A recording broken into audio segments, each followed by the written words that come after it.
ಮೈಸೂರು ಮೂಡ ಹಗರಣ ಬಗೆದಷ್ಟು ಬಯಲಿಗೆ ಬರ್ತಿದೆ. ದಿನದಿಂದ ದಿನಕ್ಕೆ ಕಗ್ಗಂಟಾಗ್ತಿರುವಂತಹ ಮೂಡಾದ ಪ್ರಕರಣದಲ್ಲಿ ಸದ್ಯ ಸಚಿವರಂತಹ ಭೈರತಿ ಸುರೇಶ್ ಅವರು ಜುಲೈ 1ರಂದು ಒಂದು ಆದೇಶವನ್ನು ಮಾಡ್ತಾರೆ. ಇಂದಿನಿಂದ ಯಾವುದೇ ಕಾರ್ಯಚಟುವಟಿಕೆಗಳು ಮೂಡಾದಲ್ಲಿ ನಡೆಯೋದಿಲ್ಲ ಅಂತೇಳಿ. ಆದರೆ ಜುಲೈ 3ನೇ ತಾರೀಕು ಒಂದು ಕಾರ್ಯಚಟುವಟಿಕೆ ಆಗಿದೆ. ಬರೋಬ್ಬರಿ 500 ಸೈಟ್ಗಳನ್ನು ಹಂಚಿಕೆ ಮಾಡಲಿಕ್ಕೆ ಒಂದು ರೂಪುರೇಷೆಯನ್ನು ಕೂಡ ಸಿದ್ಧಪಡಿಸಿಕೊಳ್ಳಲಾಗಿದೆ. ಈ ಸಂಬಂಧ ಇದರ ಬಗ್ಗೆ ವಿವರಣೆ ನೀಡಲಿಕ್ಕೆ ಹಾಗೂ ಆರೋಪವನ್ನು ಮಾಡ್ತಿರುವಂತಹ ಮೂಡಾದ ಮಾಜಿ ಉದ್ಯೋಗಿಯೂ ಆಗಿರುವಂತಹ ನಟರಾಜ್ ನಮ್ಮ ಜೊತೆ ಇದ್ದಾರೆ. ನಾನು ಅವ್ರನ್ನ ಮಾತಾಡಿಸ್ತಾ ಹೋಗ್ತೀನಿ. ನಟರಾಜ್ ಸರ್, ಮೊದಲಿಂದಲೂ ಕೂಡ ಮೂಡ ವಿಚಾರಕ್ಕೆ ಸಂಬಂಧಪಟ್ಟಂಗೆ ದನಿಯನ್ನ ಎತ್ತಿದ್ರಿ. ಈ ಪ್ರಕರಣ ಬರಲಿಕ್ಕೆ ಪ್ರಮುಖವಾಗಿ ನೀವು ಕೂಡ ಕಾರಣ. ಬಟ್ ಈಗ ನಿಮ್ಮದು ಮತ್ತೊಂದು ಆರೋಪ, 500 ಸೈಟ್ಗಳನ್ನು ಅಂದರೆ ಪತ್ರಗಳನ್ನು 3ನೇ ತಾರೀಕು ಕೊಟ್ಟಿದ್ದಾರೆ ಅಂತೇಳಿ. ಏನು ಸರ್ ಅದು? ಸರ್, ಈಗ ಒಂದು ನಿವೇಶನ ಕೊಡಬೇಕಾದ್ರೆ ಮೊದಲನೇ ಪ್ರಕ್ರಿಯೆ ಶಾಸನಬದ್ಧವಾಗಿ ಕಾನೂನುಬದ್ಧವಾಗಿ ಒಂದು ಮಂಜೂರಾತಿ ಪತ್ರ ಕೊಡಬೇಕಾಗತ್ತೆ. ಅದು ಹರಾಜಾಗ್ಬೋದು ಅಥವಾ ನೇರ ಮಂಜೂರಾತಿ ಆಗ್ಬೋದು. ಆ ಪತ್ರ ಕೊಟ್ಟ ಮೇಲೆ ಅವನಿಗೆ ಒಂದು ಒಪ್ಪಂದ ಆದಂಗೆ, ಯಾರಿಗೆ? ಮಂಜೂರಾತಿದಾರನಿಗೆ. ಅದರಲ್ಲಿ ನೀನು ಇಷ್ಟು ದುಡ್ಡು ಅರ್ಜಿ ಜೊತೆ ಕಟ್ಟಿದೆಯಾ, ಬಾಕಿ ಇಷ್ಟು ಕಟ್ಟು, ಅಥವಾ ಆಕ್ಷನಲ್ಲಿ ಇಷ್ಟು ನೀನು ಕಟ್ಟಿದೆಯಾ, ಬಾಕಿ ಇಷ್ಟನ್ನ ಇಷ್ಟು ದಿನಗಳು ಕಟ್ಟು ಅಂತ. ಅದು ತುಂಬ ಒಂದು ಕಾನೂನುಬದ್ಧವಾದ ದಾಖಲೆ. ಅವನಿಗೆ ಮಂಜೂರಾತಿಯ ಒಂದು ಖಾತ್ರಿ. ಈ ಮಂಜೂರಾತಿ ಖಾತ್ರಿ ಮೊದಲೆಲ್ಲ ಏನಾಗಿತ್ತು, ನಮಗೆ ಒಂದು ಬಡಾವಣೆ ಮಾಡಿ 20 ವರ್ಷ ಆಗಿದೆ. ಆ ಬಡಾವಣೆಗೆ ಮಾಡಬೇಕಾದ್ರೆ ಒಂದು 4,000 5,000 ಸೈಟ್ಗಳು ಆಗ್ತಿತ್ತು. ಒಂದು ನಮ್ಮ ಅಗತ್ಯಕ್ಕೆ ತಕ್ಕಂತೆ ಮಂಜೂರಾತಿ ಪತ್ರಗಳನ್ನ ಒಂದನ್ನು ನಾವು ಮುದ್ರಣೆ ಮಾಡಿ ತರಿಸ್ತಾ ಇದ್ವಿ. ಅದು ಈಗ ಯೂನಿವರ್ಸಿಟಿನಲ್ಲಿ ಮಾರ್ಕ್ಸ್ ಕಾರ್ಡ್ ಹೇಗೆ ಒಂದು ಇದಾಗಿ ಅದನ್ನು ನಕಲಿ ಮಾಡ್ದಂಗೆ ಮಾಡ್ತಾರೆ, ಅದೇ ಥರ ನಾನೇ 2007ರಲ್ಲಿ ಸೆಕ್ರೆಟ್ರಿಯವರು ಕರೆದು ಇದನ್ನ ಯಾರೋ ನಕಲಿ ಮಾಡ್ದಂಗೆ ಏನಾದರೂ ಒಂದು ಯೋಜನೆ ಮಾಡಿ ನಟರಾಜ್ ಅಂತ ಹೇಳಿದ್ರು. ನಾನು ಯೂನಿವರ್ಸಿಟಿಗೆ ಪ್ರಿಂಟ್ ಮಾಡೋರನ್ನೇ ಬೆಂಗಳೂರಿಂದ ಕರೆಸಿ ಇದನ್ನು ಮುದ್ರಿಸುವಂಥ ವ್ಯವಸ್ಥೆನ ಮಾಡಿದ್ವಿ. ಅದರಲ್ಲಿ ಈಗಿನ ಕಾಲಕ್ಕೆ ತಕ್ಕಂಗೆ ಬಾರ್ಕೋಡು ಎಲ್ಲ ನಾವು ಅದನ್ನು ಸಿದ್ಧ ಮಾಡಿ ಇಟ್ಟಿದ್ದೀವಿ. ಈಗ ಮೊದಲು 500 ಮೇಲೆ ಯಾವತ್ತೂ ಪ್ರಿಂಟ್ ಮಾಡಿಸಿರೋದು ನನಗೆ ತಿಳಿದಿಲ್ಲ. ಈಗ ಒಂದೇ ಸಲಕ್ಕೆ 5,000 ಪ್ರಿಂಟ್ ಮಾಡಿಸಿದ್ದಾರೆ. ಯಾವಾಗ ಸರ್ ಅದು 5,000 ಪ್ರಿಂಟ್ ಮಾಡಿರೋದು? ಯಾರು ಮಾಡಿಸಿದ್ದು? ಯಾರಿಗೆಲ್ಲ ಹಂಚಿಕೆ ಮಾಡಿದ್ದಾರೆ ಆ ಪತ್ರಗಳನ್ನ? ಸರ್, ಇಲ್ಲೇ ನೋಡಿ, ನಮ್ಮ 6/4/21ರಲ್ಲಿ 5,000 ಇದನ್ನು ಪ್ರಿಂಟ್ ಮಾಡಿಸ್ತಾರೆ. ಇಲ್ಲೇ ದಾಖಲೆ ಇದೆ. ನಾನು ಮಾಹಿತಿ ಹಕ್ಕಲಿನಲ್ಲಿ ನಿನ್ನೆ ತಾನೇ ನಾನು ತೊಗೊಂಡಿದ್ದೀನಿ. 5,000ವನ್ನು 6/4/21ರಲ್ಲಿ 5,000 ಪ್ರಿಂಟ್ ಮಾಡಿಸ್ತಾರೆ. ಅಂದರೆ ಇವ್ರ ಯೋಚನೆನೇ ದೊಡ್ಡದಾಗಿದೆ. ಇವರು ಮಾಡಬೇಕಾದ ಮುಂದಿನ ವ್ಯವಹಾರವೋ ಅವ್ಯವಹಾರವೋ ಭಾಳ ಅಗಾಧವಾಗಿ ಯೋಚನೆ ಮಾಡಿದ್ದಾರೆ. ಆ ಕಾಲದಲ್ಲಿ ಇದ್ದಂಥವರು ಮಾನ್ಯ ನಮ್ಮ ಆಯುಕ್ತರಾದ DB ನಟೇಶ್ ಅವರು ಈ ಒಂದು ಮುದ್ರಣವನ್ನು ಮಾಡಿಸಿರ್ತಾರೆ. ಆ ಮುದ್ರಣಗಳನ್ನ ಮಾಡಿಸಿ ಅದನ್ನು ಅವರು ಕ್ರಮೇಣ ತಗೋತಾರೆ. ಅದಾದ ನಂತರ 5/5/2022ರಲ್ಲಿ ಈಗ ಇವರು GT ದಿನೇಶ್ ಕುಮಾರ್ ಅವರು ಆಗಮಿಸ್ತಾರೆ. ಆಗಮಿಸಿದ ಮೇಲೆ ಬಂದ ತಕ್ಷಣ, ಅಂದರೆ ಇವರು ಏನು ಹಿಂದ್ಲವ್ರು ಇದ್ದರು ಮುಂದ್ಲವ್ರು ಇದ್ದರು, ಈ ವರ್ಗಾವಣೆ ವಿಚಾರದಲ್ಲಿ ನ್ಯಾಯಾಲಯದಲ್ಲಿ ಇರ್ತಾರೆ.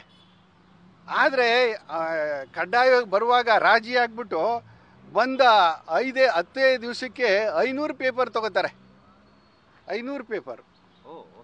ಸರ್, ಈಗ ನೀವು ಹೇಳಿದ್ರಿ ಜುಲೈ 1ಕ್ಕೆ ನಗರಾಭಿವೃದ್ಧಿ ಸಚಿವರು ಬರ್ತಾರೆ, ಆದೇಶ ಮಾಡ್ತಾರೆ ಏನಂತ, ಇಂದಿನಿಂದ ಯಾವುದೇ ಕಾರ್ಯಚಟುವಟಿಕೆಗಳು ಆರಂಭ ಆಗಬಾರ್ದಂತೇಳಿ. ಆದರೆ ನಿಮ್ಮ ಆರೋಪ ಏನು ಸರ್ ಈಗ ಜುಲೈ 3ದು? ಸರ್, ಜುಲೈ 3ರಲ್ಲಿ ಯಾರು ಪ್ರಾಧಿಕಾರದ ಆಯುಕ್ತರ ಒಂದು ಆಪ್ತ ಸಹಾಯಕ ಪ್ರಶಾಂತ್ FDA ಇವರು ಒಟ್ಟು ಅವರ ಅವಧಿನಲ್ಲಿ ಇಲ್ಲೇ ನೋಡಿ 16/5/23ರಿಂದ 3/7/24ವರೆಗೆ 1960 ತಗೋತಾರೆ.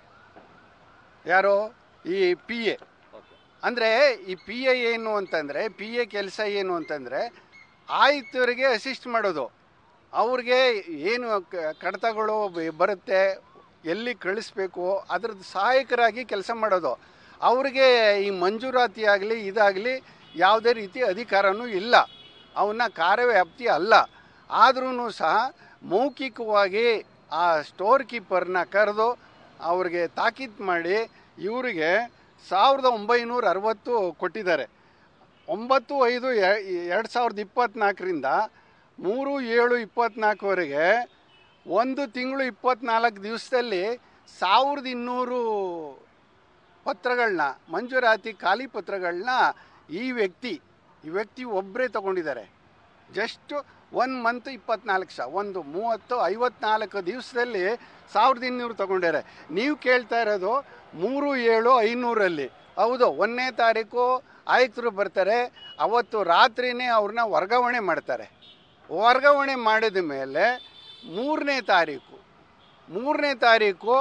ಈ 500 ಪೇಪರ್ಗಳನ್ನ ನಿರ್ಗಮಿತ ಆಯುಕ್ತರಿಗೋಸ್ಕರ ಅವ್ನು ತೆಗೆದವನೆ.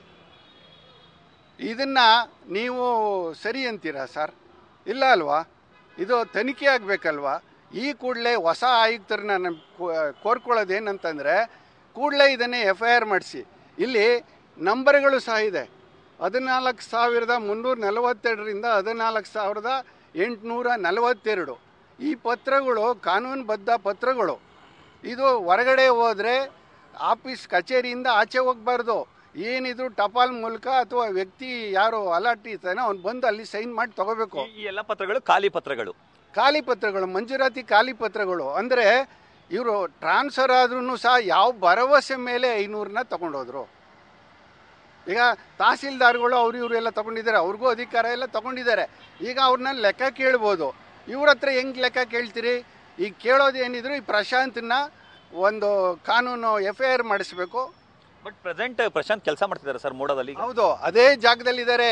ನಮಗೆ ಅರ್ಥ ಆಗದೆ ಇರೋದು ಏನಂತಂದರೆ ಇಲ್ಲಿ ಆಯುಕ್ತರು ಆಡಳಿತ ನಡೆಸಬೇಕು. ಯಾರೋ ಅವ್ಯಕ್ತ ವ್ಯಕ್ತಿ ಭಗವಂತ ಬಂದು ಕಾನೂನು ನಡೆಸ್ದಂಗೆ ಯಾರ್ಯಾರು ಎಲ್ಲೆಲ್ಲಿದ್ದಾರೋ ಅಲ್ಲಲ್ಲೇ ಇದ್ದಾರೆ.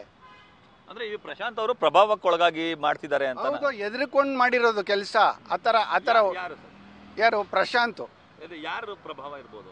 ಯಾರು ಪ್ರಭಾವ ಅಂದ್ರೆ ಅವನ ಇಮಿಡಿಯೇಟ್ ಆಫೀಸರ್ ಯಾರು? ಆಯುಕ್ತರು ನಿರ್ದೇಶನದ ಮೇಲೆ ಅವ್ನು ತಗೊಂಡಿದ್ದಾನೆ ಅಂತ ತನಿಖೆಯವ್ರ ಮುಂದೆ ಹೇಳಿದಾರಲ್ಲ. ಅವರು ಹೇಳಿಕೆ ಹಾಕಿದಾರಲ್ಲ, ಅವ್ರು ರೆಕಾರ್ಡ್ ಮಾಡ್ಕೊಂಡು ತಗೊಂಡು ಸರ್ಕಾರಕ್ಕೆ ಕೊಟ್ಟಿದ್ದಾರಲ್ಲ. ಇನ್ನೇನಿದೆ? ಇದ್ರ ನಡುವೆ ವಿಧಾನಸೌಧದಲ್ಲಿ 1900 ಸಮಥಿಂಗ್ ಸೈಟ್ಗಳನ್ನ ಹಂಚಿಕೆ ಮಾಡಲಾಗಿದೆ ಅಂತೇಳಿ ನೀವು ತೋರಿಸಿರೋ ಲೆಕ್ಕ 5,000. ಬಟ್ 1900 ಅಂದ್ರೆ ಉಳಿಕೆ ಸರ್. ಯಾರೋ ಒಬ್ರು ಶಾಸಕರು ಎಷ್ಟು ನಿವೇಶನಗಳನ್ನ ಈ ವ್ಯವಹಾರದಲ್ಲಿ ಮಾಡಲಾಗಿದೆ ಇಂಥ ಡೇಟಿಂದ ಅಂತ ಕೇಳ್ತಾರೆ. ಅಲ್ಲಿಗೆ 1219 ಅಂತ ಮಾತ್ರ ಕೊಡ್ತಾರೆ. ಇನ್ನು ಬಾಕಿ ಕಡತಗಳು ಏನು ಆರೋದ್ವಾ ಸರ್? ಬೆಂಗಳೂರಿಗೆ ಆರೋಯ್ತಾ? ಅಂದ್ರೆ ಈ ಪ್ರಕರಣದಲ್ಲಿ ಯಾರೆಲ್ಲ ತಪ್ಪಿತಸ್ಥರಿದ್ದಾರೆ, ಏನಾಗಬೇಕು ಅಂತ ನಿಮ್ಮ ಆಗ್ರಹ ಸರ್? ಇದನ್ನ ಈ ಕೂಡಲೇ ಈ ಹೊಸ ನೂತನ ಆಯುಕ್ತರು ಈ ಕೂಡಲೇ ಒಂದು ಪೊಲೀಸ್ ತನಿಖೆಗೆ ಒಳಪಡಿಸ್ಬೇಕು. ಅವರು ದಕ್ಷರಾಗಿ ಕೆಲಸ ಮಾಡಬೇಕು, ಅವರು ಮತ್ತು ಕಾರ್ಯದರ್ಶಿಗಳು. ಈಗ ಉದಾಹರಣೆಗೆ ಹೇಳೋದಾದರೆ 1 ತಿಂಗಳು ತಮಗೆ ಗೊತ್ತಿರೋಂಗೆ ಕೆಲಸ ಎಲ್ಲ ನಿಲ್ಲಿಸಿದ್ರು. ಸಾರ್ವಜನಿಕ ಕೆಲಸ ಯಾಕೆ ಅಂತಂದರೆ ಇವೇನೇನಿದೆ ಎಲ್ಲನೂ ಪಟ್ಟಿ ಮಾಡಲಿ ಅಂತ. ಈಗ ಡಿಸೆಂಬರ್ 30ಕ್ಕೆ ಏನು ದೇಸಾಯಿ ಆಯೋಗ ಅಧ್ಯಕ್ಷರು ಅದನ್ನು ನಮ್ಮನ್ನ ಆಹ್ವಾನಿಸಿದ್ದಾರೆ. ಸಾರ್ವಜನಿಕರು ಯಾರಾದರೂ ಇದ್ದರೆ 30ನೇ ತಾರೀಕು ಒಳಗಡೆ ಇರಿ ಅಂತ.